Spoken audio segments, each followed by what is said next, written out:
중국통이라는 말은 현재로서는 조금 적절하지 않은 것 같아요. 우리가 영어를 잘한다고 해서 미국통이라고 하지 않잖아요.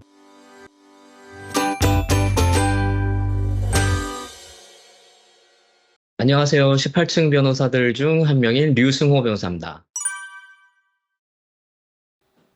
제가 중국 전문 변호사로 소개가 되고 있더라고요. 그런데 어떤 분들은 중국 전문 변호사들은 어떤 업무를 하는지, 그리고 어떻게 업무 처리를 하는지 궁금해 하시는 분들이 좀 계셔서 이렇게 소개 영상을 찍게 되었습니다. 제 생각에는 중국통이라는 말은 현재로서는 조금 적절하지 않은 것 같아요. 과거 92년도 한중 수교 이후에 중국 각 분야에 대한 전문가가 별로 없던 시절에는 어울리던 말이었던 것 같습니다. 근데 당시는 중국에서 오래 산 사람, 사업을 한 사람, 중국어를 조금 잘하는 사람은 자연스럽게 저 사람 중국통이야 라고 불렀던 것 같아요. 그때는 중국의 어떤 한 분야를 조금 더 알던가, 언어를 잘 하던가, 무언가 경험이 좀 더 있으면 중국통이라고 불리던 때였던 것 같습니다. 그런데 우리가 영어를 잘한다고 해서 미국통이라고 하지 않잖아요. 미국에서 오래 살았거나 사업을 했다고 미국통이야 라고 하진 않죠. 미국 법률 전문가, 지역 전문가, 역사, 교육, 금융처럼 특정 분야의 전문가가 있을 뿐이죠.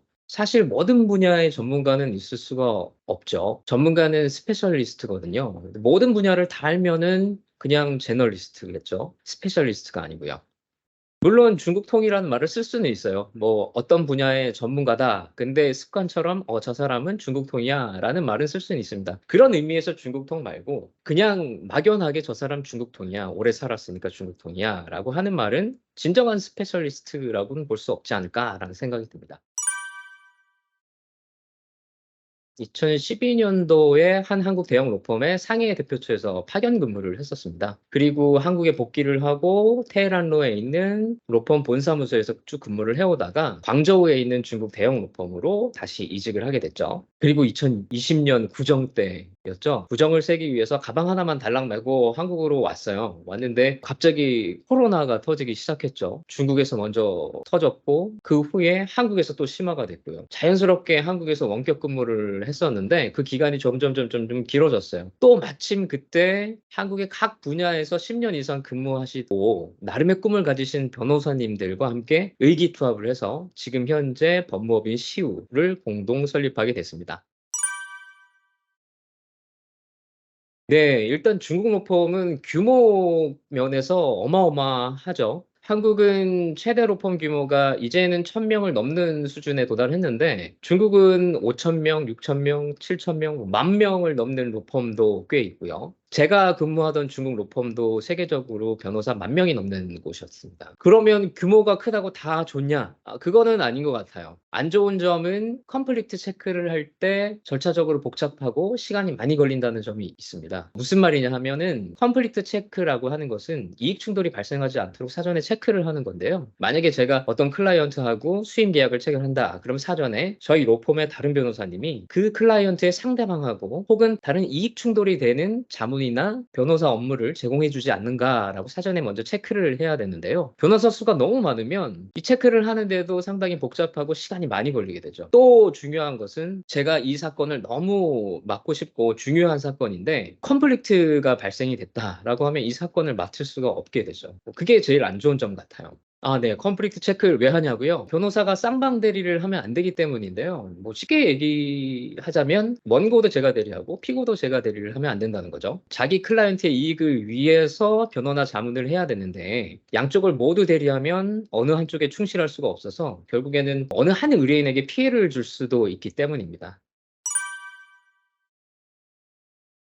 네. 할 수 있습니다. 업무가 상당히 많은 편이에요. 과거에는 주로 한국 기업의 대중국 투자, 뭐 M&A나 FDI 같은 기업의 프로젝트성 법률 자문이 많았는데 요즘은 다양한 분야에서 법률 문제들이 발생하고 있어요. 그만큼 여러 가지 다양한 분야에서 여러 국가 간의 왕래가 이루어지고 있다는 뜻이겠죠. 특히 중국에서 철수하는 업무, 그리고 한중 간의 무역 분쟁, 소송, 중재 사건, 그로 인해서 파생되는 여러 가지 문제들이 있고요. 그리고 최근에는 민사, 가사, 형사 사건도 빈번하게 발생하고 있습니다. 뭐 가사 같은 경우는 국제 결혼, 국제 이혼 문제고요. 형사 사건도 한국인이 중국에서 범죄를 일으키거나 외국인이 중국인이 한국에서 범죄를 일으키는 경우, 이런 경우도 발생하고 있습니다. 또 최근에는 예를 들면 중국에서 철수해서 요새는 베트남으로 많이 진출을 하고 있죠. 이런 경우처럼 중국 대륙뿐만 아니라 홍콩, 대만, 싱가포르, 동남아 등 지역에서 연계가 돼서 일어나는 사건들도 많이 있습니다. 이런 프로젝트성 자문들이 처음에는 소송으로까지 발전되지 않은 케이스들이 소송 분쟁으로 번지는 경우도 있습니다. 그렇게 되면 한국 법원에서 제가 재판에 참여를 해서